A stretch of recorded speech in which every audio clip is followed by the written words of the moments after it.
Hi guys, welcome back to my next video. നമ്മൾ ഇന്നിവിടെ നോക്കാൻ പോകുന്ന ഒരു സീരീസിനെ കുറിച്ചിട്ടാണ്. സ്ക്വിഡ് ഗെയിം എന്നാണ് സീരീസിന്റെ പേര്. ഇതിനെപ്പറ്റി അറിയാത്തവരായിട്ട് ആരും ഉണ്ടാവുമെന്ന് എനിക്ക് തോന്നുന്നില്ല. കൊറോണ സമയത്തൊക്കെ അത്യാവശ്യം നമ്മളെല്ലാവരെയും ഹരം പിടിപ്പിച്ച ഒരു സീരീസ് തന്നെയായിരുന്നു സ്ക്വിഡ് ഗെയിം. അത് പറയുമ്പോൾ തന്നെ സ്ക്വിഡ് ഗെയിം ഇഷ്ടപ്പെട്ട് കാണുന്നവരാണ് നിങ്ങളെന്നുണ്ടെങ്കിൽ തീർച്ചയായിട്ടും ആലിസ് ഇൻ ബോർഡർലാൻഡ് എന്ന് പറയുന്ന ഒരു സീരീസും കൂടി ഉണ്ട്. അതും കൂടി ഒന്ന് കാണാൻ ശ്രമിക്കുക. കാണാത്തവരുണ്ടെങ്കിൽ ഒരു അണ്ടർ റേറ്റഡ് സീരീസ് ആണ്, കണ്ടു നോക്കുക. അടിപൊളി സാധനമാണ്. ഇനിയിപ്പോൾ സ്ക്വിഡ് ഗെയിമിന്റെ സീസൺ 3 ഇപ്പോൾ റിലീസായിട്ടുണ്ട്. അതിനെക്കുറിച്ച് പറയുകയാണെന്നുണ്ടെങ്കിൽ പേഴ്സണലി അത്യാവശ്യം നല്ല രീതിക്ക് വർത്ത് വാച്ച് ആയിട്ടുള്ള ഒരു പരിപാടി തന്നെയാണ് സ്ക്വിഡ് ഗെയിം സീസൺ 3 എന്ന് പറയുന്നത്. ഇത് എവിടെയാണോ കഥ തുടങ്ങിയത് അതിനൊരു അവസാനം എന്നുള്ള ഒരു രീതിക്ക് പിടിച്ചിട്ടുണ്ട് ഈ ഒരു സീസൺ എന്ന് പറയുന്നത്. പക്ഷെ ഇതിനൊരു വേറൊരു ഹോളിവുഡ് ലീഡ് ഇവര് ഇട്ട് വെച്ചിട്ടുണ്ട്. നമുക്ക് അങ്ങനെയൊക്കെ ഫീൽ ആവും. അടിപൊളി ക്ലൈമാക്സും കാര്യങ്ങളൊക്കെ ആയിരുന്നു. പോസിറ്റീവ് സൈഡ് എന്താണെന്ന് വെച്ച് കഴിഞ്ഞാൽ ഇതിലത്തെ നായകൻ ആൻഡ് ഒരു ചെറിയൊരു കുട്ടിയുണ്ട്, ഒരു അമ്മാമ്മയുണ്ട്. ഇവർ മൂന്നുപേരുടെ കഥാപാത്രം, അവർ തമ്മിലുള്ള ഇമോഷൻസ് കാര്യങ്ങളെല്ലാം ഗംഭീരമായിട്ടാണ് പേഴ്സണലി എനിക്ക് തോന്നിയിട്ടുള്ളത്. എസ്പെഷ്യലി ഫസ്റ്റ് ഗെയിമിനകത്തുള്ള ആ ഒരു അമ്മാമ്മയുടെ പ്രകടനം, അതുപോലെ സെക്കൻഡ് ഗെയിമിനകത്ത് ആ ഒരു ലേഡിയും ആ ഒരു കുഞ്ഞും തമ്മിലുള്ള ആ ഒരു സംഭവം, തേർഡ് ഗെയിമിനകത്ത് വരുന്ന സമയത്ത് നമ്മുടെ നായകനും ആ ഒരു ചെറിയ കുട്ടിയും തമ്മിലുള്ള ആ ഒരു ഫീലിങ്സ് കാര്യങ്ങളൊക്കെ എക്സ്ട്രാ ഓർഡിനറി ആയിട്ട് പേഴ്സണലി എനിക്ക് ഭയങ്കരമായിട്ട് വർക്കായി ആ ഒരു സംഭവങ്ങളെല്ലാം.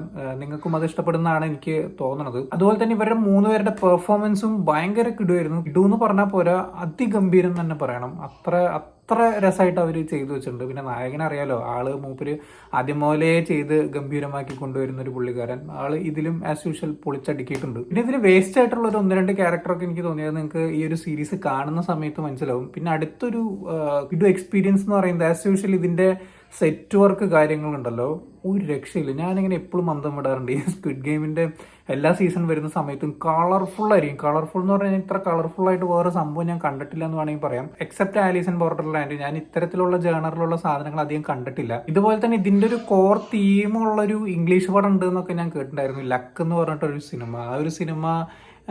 ആ ഒരു സിനിമയിൽ നിന്ന് ഇൻസ്പയർ ആയിട്ടാണ് ഇത് ഈ ഒരു സംഭവം എടുത്തിട്ടുള്ളത് എന്നൊക്കെ പറഞ്ഞിട്ട് കേസും കാര്യങ്ങളൊക്കെ ഉണ്ടായിരുന്നു. പക്ഷെ അതൊക്കെ തള്ളിപ്പോയി എന്നാണ് എനിക്ക് തോന്നുന്നത്. ഞാൻ കണ്ടിട്ടില്ല. അത് കണ്ടിട്ടുള്ളവരുണ്ടെങ്കിൽ എന്താണ് അതിനെക്കുറിച്ചുള്ള അഭിപ്രായം എന്നുള്ളത് താഴെ കമന്റ് ബോക്സിൽ ഇവിടുത്തെ 2009 റിലീസ് ചെയ്ത സംഭവമാണ്. അതൊക്കെ പോട്ടെ. അതുപോലെ തന്നെ ടെക്നിക്കൽ സൈഡ്, ബാക്ക്ഗ്രൗണ്ട് സ്കോറുകളാണെന്നുണ്ടെങ്കിലും ഇമോഷൻസിന് കൊടുക്കുന്ന സ്കോറുകളാണെന്നുണ്ടെങ്കിലും അതുപോലെ തന്നെ ക്യാമറ വർക്കുകളാണെന്നുണ്ടെങ്കിലും VFX ആണെന്നുണ്ടെങ്കിലും എൻ്റെ അമ്മ ടോപ്പ് ക്വാളിറ്റി എന്നൊക്കെ പറഞ്ഞാൽ ടോപ്പ് ക്വാളിറ്റി ആയിരുന്നു. എസ്പെഷ്യലി എനിക്ക് സീസൺ 2 വലിയ കാര്യമായിട്ട് എനിക്ക് ഒരു ഗുമ്മൊന്നും തരാത്തൊരു സീസൺ ആയിരുന്നു. പക്ഷെ സീസൺ 3ലേക്ക് വരുന്ന സമയത്ത് എക്സ്ട്രാ ഓർഡിനറി വർക്ക് അവർ ചെയ്തു വെച്ചിട്ടുണ്ട്. അതുപോലെ തന്നെ ബെസ്റ്റ് ക്ലൈമാക്സ് ആയിട്ടാണ് എനിക്ക് തോന്നിയിട്ടുള്ളത്. കാരണം ഫീൽ ഗുഡ് പ്രതീക്ഷിച്ച് മൂഞ്ചി തെറ്റിയിരിക്കുന്നവർക്ക് ചിലപ്പോൾ ഇത് ഒരു വലിയ രസമുള്ള ഒരു പരിപാടിയൊന്നും ആയിരിക്കില്ല. പക്ഷെ എന്നെ സംബന്ധിച്ച് ഒരു ഒരു ഡാർക്ക് ആയിട്ടുള്ള ഒരു ഗംഭീരമായിട്ടുള്ള ഒരു ക്ലൈമാക്സ് ആയിട്ട് തന്നെയാണ് എനിക്ക് പേഴ്സണലി തോന്നിയിട്ടുള്ളത്. അതിൻ്റെ ഒപ്പം തന്നെ സീസൺ 4ലേക്ക് വേണമെങ്കിൽ തുടരാമെന്നുള്ള ഒരു ലീഡൊക്കെ ഉണ്ട്. അത് ഞാൻ വഴിയെ പറയാം. പിന്നെ അത് മാത്രമല്ല, ആകെ ഞാൻ നേരത്തെ പറഞ്ഞ പോലെ തന്നെ ഒരു 6 എപ്പിസോഡാണ്, ഓരോ ഏകദേശം ഓരോ മണിക്കൂറുള്ള ഒരു 6 എപ്പിസോഡാണ് സീസണിനകത്ത് ആകെ ഉള്ളത്. അത് 6ഉം വലിയ തെറ്റൊന്നും ഇല്ലാതെ പോയി. പക്ഷെ ഇടയ്ക്ക് കുറേ സീക്വൻസുകൾ ലാഗ് എനിക്ക് ഫീൽ ചെയ്തിട്ടുണ്ടായിരുന്നു. എങ്ങനെയാണ് നിങ്ങൾക്ക് തോന്നിയിട്ടുള്ളത് എന്നുള്ളത്, അൺവാണ്ടഡ് ആയിട്ടുള്ള കുറേ കാര്യങ്ങൾ വന്ന പോലെ എനിക്ക് പേഴ്സണലി എനിക്ക് തോന്നി. ചിലവർക്ക് അങ്ങനെ ആയിരിക്കില്ല. പക്ഷെ എന്നെ സംബന്ധിച്ച് കുറച്ചൊക്കെ അവിടെയൊക്കെ ആയിട്ട് ലാഗൊക്കെ ഫീൽ ചെയ്തു. അതുപോലെ തന്നെ ഒരു ഡിറ്റക്റ്റീവിൻ്റെ ക്യാരക്ടറൊക്കെ ഉണ്ട്. മൂപ്പരെ സംബന്ധിച്ചൊക്കെ ഇടയ്ക്കിടയ്ക്ക് കാണിക്കുന്ന അങ്ങേരുടെ സീക്വൻസുകൾ വലിയ ഇമ്പോർട്ടൻസ് ആയിട്ട് എനിക്ക് പേഴ്സണലി ഫീൽ ചെയ്തില്ല. മൂപ്പരെ സംബന്ധിച്ച് അങ്ങേരായിട്ട് തേടി കണ്ടുപിടിച്ച് ഇവരെ രക്ഷിക്കണം എന്നുള്ള ആ ഒരു ഇമോഷൻ നമുക്ക് അങ്ങോട്ട് വർക്കാവുന്ന തരത്തിലുള്ള സീക്വൻസുകളൊന്നും ഈ ഒരു സംഭവത്തിനകത്തില്ല. സോ അപ്പോൾ ക്ലൈമാക്സിനകത്ത് പെട്ടെന്ന് കാണിച്ചു പോയി എന്നുണ്ടെങ്കിലും ഇതേ ഇമോഷൻ നമുക്ക് ഫീൽ ആവും. പക്ഷെ ഇത് വെറുതെ കാണിക്കുന്ന കുറേ സീക്വൻസുകൾ ഒഴിവാക്കാമായിരുന്നു എന്നാണ് എനിക്ക് പേഴ്സണലി എനിക്ക് തോന്നിയിട്ടുണ്ടായിരുന്നത്. അപ്പോൾ കുറച്ചും കൂടി റണ്ണിങ് ടൈമൊക്കെ കുറഞ്ഞു കിട്ടിയാണ്. പിന്നെ അതുപോലെ എടുത്ത് പറയേണ്ടതാണ്, ആസ് യൂഷ്വൽ ഈ സീസണിനകത്ത് 3 ഗെയിംസ് ഉണ്ട്.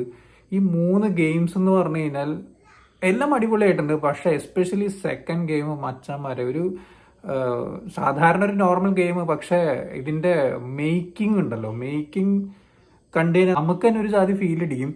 അത്രയും അടിപൊളിയായിട്ട് അവർ മേക്ക് ചെയ്ത് വെച്ചിട്ടുണ്ട്. അതിൻ്റെ ടോപ്പ് ആംഗിൾ ഷോട്ടുകളാണെന്നുണ്ടെങ്കിലും ഓരോ ഡിപ്പാർട്ട്മെന്റ് ആ ഒരു ഗെയിമിന് വേണ്ടിയിട്ട് കൊടുത്തിട്ടുള്ള ടെക്നിക്കൽ സപ്പോർട്ടുകൾ കാര്യങ്ങളെല്ലാം വളരെ ഗംഭീരമായിട്ടാണ് പേഴ്സണലി എനിക്ക് തോന്നിയിട്ടുള്ളത്. ഞാൻ ആ ഒരു സംഭവമൊക്കെ എഡ്ജ് ഓഫ് ദ സീറ്റിൽ ഇരുന്നിട്ടാണ് ഞാൻ ആ ഒരു ഗെയിമൊക്കെ കണ്ടിട്ടുണ്ടായിരുന്നത്. പേഴ്സണലി എന്നെ സംബന്ധിച്ച് ഭയങ്കരമായിട്ട് ഇഷ്ടപ്പെട്ടു. പിന്നെ അതുപോലെ തന്നെ ഇപ്പം ഞാൻ നേരത്തെ പറഞ്ഞില്ലേ, ഒരു ഹോളിവുഡ് പരിപാടിയൊക്കെ പിടിച്ചുകൊണ്ട് ഇവന്മാർ വരുന്നുണ്ട് സ്ക്വിഡ് ഗെയിമിൻ്റെ ആൾക്കാർ.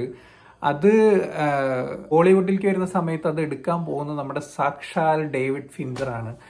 ഡേവിഡ് ഫിഞ്ചറിനെ കുറിച്ച് പറയുന്ന സമയത്ത് ഞാൻ അധികം പറയണ്ടല്ലോ, ത്രില്ലർ പടങ്ങളുടെയൊക്കെ അപ്പാപ്പനായിട്ട് വരും മൂപ്പര്. സോ അങ്ങേര് അത് ചെയ്യുന്ന സമയത്ത് അവർ പറഞ്ഞിട്ടുണ്ട് ഈ ഒരു സ്ക്വിഡ് ഗെയിം എന്ന് പറയുന്ന ഈ ഒരു പരിപാടിയെക്കാളും കുറച്ചും കൂടി ഡാർക്കർ ആയിട്ടുള്ളതും കുറച്ചും കൂടി ഇൻറ്റൻസീവ് ആയിട്ടുള്ള കാര്യങ്ങളൊക്കെ ആയിരിക്കും എന്നുള്ളത് അവർ പറയുന്നു. കാരണം ഡേവിഡ് ഫിഞ്ചറിനെ സംബന്ധിച്ച് അങ്ങനത്തെ കാര്യങ്ങളൊന്നും കൊണ്ടുവരാൻ വലിയ ബുദ്ധിമുട്ടില്ലാത്ത മനുഷ്യനാണ്. പിന്നെ എസ്പെഷ്യലി പിന്നെ ഈ തിയേറ്ററുകളിലൊക്കെ ഇറക്കുമ്പോൾ ഉള്ള റെസ്ട്രിക്ഷൻസും കാര്യങ്ങൾക്കും ഇവിടെ അതിനൊരു പ്രസക്തി ഇല്ല അങ്ങനത്തെ ഒരു ഓൺലൈൻ പ്ലാറ്റ്ഫോമിനകത്ത് ഇറക്കുന്ന സമയത്ത്. സോ അവിടെ ഒരു വിരോധവും കാണിക്കേണ്ട ആവശ്യമില്ല. 18+ സീൻസിനാണെന്നുണ്ടെങ്കിലും തെറി വിളിക്കുകയാണെന്നുണ്ടെങ്കിലും അതുപോലെ തന്നെ വയലൻസിനാണെങ്കിലും എവിടെയും ഒരു ഇത് കാണിക്കേണ്ട ആവശ്യമൊന്നുമില്ല. അതിൻ്റെ ഒപ്പം തന്നെ കുറേ ഡാർക്ക് സൈഡും കൂടി കാണിക്കുകയാണെന്നുണ്ടെങ്കിൽ അടിപൊളിയായിരിക്കും എന്നാണ് എനിക്ക് തോന്നുന്നത്. അത് കാണിക്കുന്ന തന്നെയാണ് എനിക്ക് തോന്നുന്നത്. പിന്നെ ഞാൻ എവിടെയോ കേട്ടു സ്പിൻ ഓഫ് ഒക്കെ ആയിട്ട് വരാൻ പോകുന്നതെന്ന് കേട്ടു. അപ്പോൾ മേ ബി ഇതിനകത്ത് കുറേ ഹോസ്റ്റും കാര്യങ്ങളൊക്കെ ഉണ്ടല്ലോ, സ്ക്വിഡ് ഗെയിമിനകത്ത് കുറേ ആൾക്കാർ ഹോസ്റ്റ് ആയിട്ടൊക്കെ വരുന്നുണ്ട്. അവരുടെയൊക്കെ പരിപാടികൾ എന്താണ് ശരിക്കുമുള്ളതെന്നൊക്കെ കാണിക്കുന്ന രീതിക്കുള്ള കുറേ കാര്യങ്ങൾ ഡാർക്കർ തീമായിട്ടൊക്കെ വരാനുള്ള സാധ്യത വളരെ കൂടുതലാണ്. അറിയേണ്ട ഒരു കാര്യം ഇതിൻ്റെ കാസ്റ്റ് ആൻഡ് ക്രൂ എങ്ങനെയായിരിക്കും എന്നുള്ളതാണ്. എസ്പെഷ്യലി എനിക്ക് ഒരു 70% എനിക്ക് ബ്രാഡ് പിറ്റ് ഒക്കെ ഉണ്ടാവും എന്നൊക്കെ തോന്നുന്നു. കാരണം ഡേവിഡ് ഫിഞ്ചറിന്റെ ഓൾമോസ്റ്റ് 4 പടങ്ങളിൽ ബ്രാഡ് പിറ്റ് ഉണ്ടായിട്ടുണ്ട്. അത് 4ഉം ഹെവി ഹിറ്റ് ആയിട്ടുള്ള പടങ്ങളാണെന്നാണ് എൻ്റെ ഓർമ്മ. ഏതോ ഒരു പടം മാത്രം ഞാൻ കണ്ടിട്ടില്ല, ബാക്കി 3 പടം ഞാൻ കണ്ടിട്ടുണ്ട്. സോ ബ്രാഡ് പിറ്റും ഡേവിഡ് ഫിഞ്ചറും തമ്മിൽ അത്രയും ഒരു കട്ട പരിപാടിയായ സ്ഥിതിക്ക് ബ്രാഡ് പിറ്റിന് ഓൾമോസ്റ്റ് ഒരുപാട് ഡാർക്കർ പരിപാടികളൊക്കെ ഈ ഒരു സംഭവങ്ങൾ കൊടുത്തിട്ടുണ്ട് ഈ ഒരു 3-4 സിനിമയ്ക്കകത്ത്. ഡാർക്കർ പരിപാടിയൊക്കെ പിടിക്കുന്ന സമയത്ത് ബ്രാഡ് പിറ്റിനെ കൊണ്ടുവന്നതിനാൽ ഗംഭീരാവുമെന്ന് എനിക്ക് തോന്നുന്നു. കാരണം കോമഡിയും അത്യാവശ്യം നന്നായിട്ട് ചെയ്യാൻ പറ്റും, അതുപോലെ തന്നെ ആക്ഷൻ വയലൻസ് കാര്യങ്ങളും ചെയ്യാൻ പറ്റുന്ന ഒരു ആക്ടറാണ് ബ്രാഡ് പിറ്റ് എന്ന് പറയുന്നത്. സോ അദ്ദേഹത്തിൻ്റെ ഫിസിക്കും അത്രയും നല്ല രസമാണ്. ഒരു ഗെയിമറിനൊക്കെ പറ്റിയിട്ടുള്ള ഒരു ഫിസിക്കും കാര്യങ്ങളൊക്കെ ബ്രാഡ് പിറ്റിനുണ്ട്.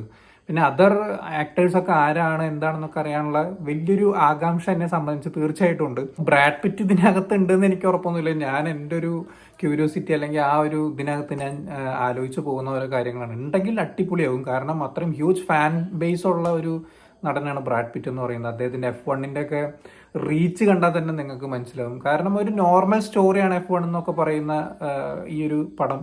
പക്ഷെ അതിന് കിട്ടിയിട്ടുള്ള റീച്ചും കാര്യങ്ങളൊക്കെ അദ്ദേഹത്തിൻ്റെ ഫാൻ ബേസിന് ഒന്നും കൂടിയും ഓർമ്മപ്പെടുത്തുന്ന കാര്യമാണ്. പിന്നെ അതുപോലെ തന്നെ ഹെവി ത്രില്ലർ പരിപാടിയൊക്കെ പിടിച്ചിട്ട് കുറച്ചായി ബ്രാഡ് പിറ്റ്. സോ അതുകൊണ്ട് തന്നെ അങ്ങനത്തെ ഒരു ബ്രേക്ക് കിട്ടിക്കഴിഞ്ഞാൽ കിടിലം പരിപാടിയായിരിക്കും. ഇപ്പം എന്തായാലും ഞാൻ ആ ഒരു സംഭവത്തിന് വേണ്ടിയിട്ടൊക്കെ വെയിറ്റിംഗ് ആണ്. അത് നിങ്ങൾക്ക് ഈ ഒരു സീസൺ 3 കാണുന്ന സമയത്ത് തന്നെ അതിന് ചെറിയൊരു ലീഡും കാര്യങ്ങളൊക്കെ ചിലപ്പോൾ നിങ്ങൾക്ക് കിട്ടാനുള്ള സാധ്യതകളുണ്ട്. ശ്രദ്ധിച്ചിരുന്ന് കാണുക. എസ്പെഷ്യലി ക്ലൈമാക്സിനകത്തൊക്കെ വരുന്ന സമയത്ത് ഒരിക്കലും ഒരു ഫീൽ ഗുഡ് പരിപാടിയൊന്നും പ്രതീക്ഷിച്ച് ആരും പോകണ്ട. അത്യാവശ്യം മൂഞ്ചി തെറ്റി തിരിച്ചു വരേണ്ട, ഒരു ഫീൽ സാഡായിട്ടൊക്കെ തിരിച്ചു വരേണ്ടി വരും. സോ എന്നെ സംബന്ധിച്ചൊരു ഫ്രഷ് ആയിട്ടുള്ള ഒരു ക്ലൈമാക്സും നല്ല രീതിക്ക് അവർ അവതരിപ്പിച്ചിട്ടുള്ള നല്ല ടെക്നിക്കൽ സൈഡും അതുപോലെ തന്നെ നല്ല കാസ്റ്റ് ആൻഡ് ക്രൂ ഒക്കെ ഉള്ളൊരു ഗംഭീര ഒരു സീസൺ തന്നെയായിരുന്നു സീസൺ 3 എന്ന് പറയുന്നത്. സീസൺ 2വിനെക്കാട്ടിലും ഫാർ ബെറ്റർ ആയിട്ടാണ് പേഴ്സണലി എനിക്ക് തോന്നിയിട്ടുള്ളത് സീസൺ 3. സോ നിങ്ങൾ കണ്ടിട്ടുള്ളവരാണെങ്കിൽ എന്താണ് നിങ്ങളുടെ അഭിപ്രായം എന്നുള്ളത് താഴെ കമന്റ് ബോക്സിൽ രേഖപ്പെടുത്തുക. ഫാമിലിയായിട്ട് കാണാമെന്നിരിക്കാതെ ഒറ്റയ്ക്കൊക്കെ പോയിരുന്ന് കാണുകയാണെങ്കിൽ നന്നായിരിക്കും. വീഡിയോ ഇഷ്ടപ്പെട്ടെന്നായിരുന്നു. ഇഷ്ടപ്പെട്ട ലൈക്ക്, ഷെയർ, കമന്റ് ചെയ്യുക, ചാനൽ സബ്സ്ക്രൈബ് ചെയ്യുന്നതായിരിക്കും മറക്കാതിരിക്കുക. See you in the next video guys.